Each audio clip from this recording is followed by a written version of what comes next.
कृष्णा राधे राधे। प्रस्तुत है आपके समक्ष श्रीमद् भागवत गीता की अध्याय 2 से 14वां श्लोक।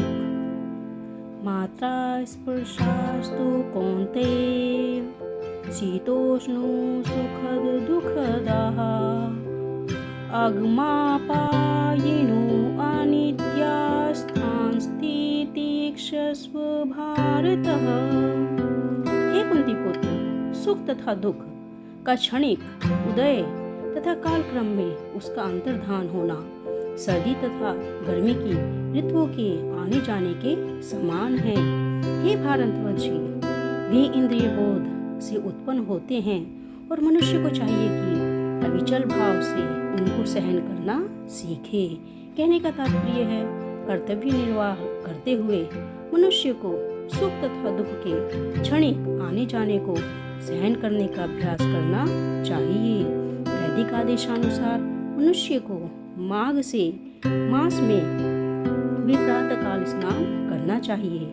उस समय अत्यधिक ठंड पड़ती है, किंतु जो धार्मिक नियमों का पालन करने वाला है वह स्नान करने में तनिक भी झिझकता नहीं।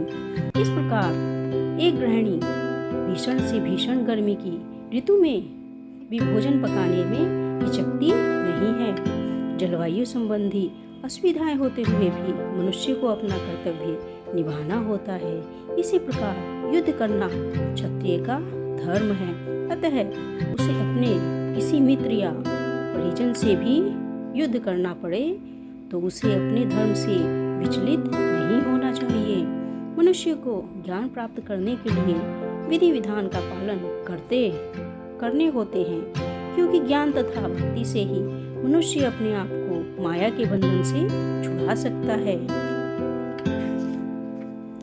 अर्जुन को जिन 2 नामों से संबोधित किया गया है वे भी महत्वपूर्ण हैं। कौन्तेय कहकर संबोधित करने से यह प्रकट होता है कि वह अपनी माता की ओर से संबंधित है, और भारत कहने से उसके पिता की ओर से संबंध प्रकट होता है।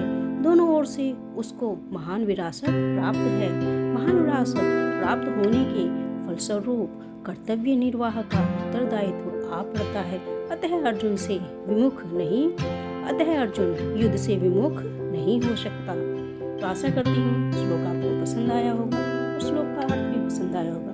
पसंद आया है तो चैनल को सब्सक्राइब कीजिए, लाइक और शेयर कीजिए, ताकि लगातार आपको अमृत गति से श्रीमद् भागवत गीता के श्लोक प्राप्त होते रहें। और अंत में हरे कृष्णा राधे राधे।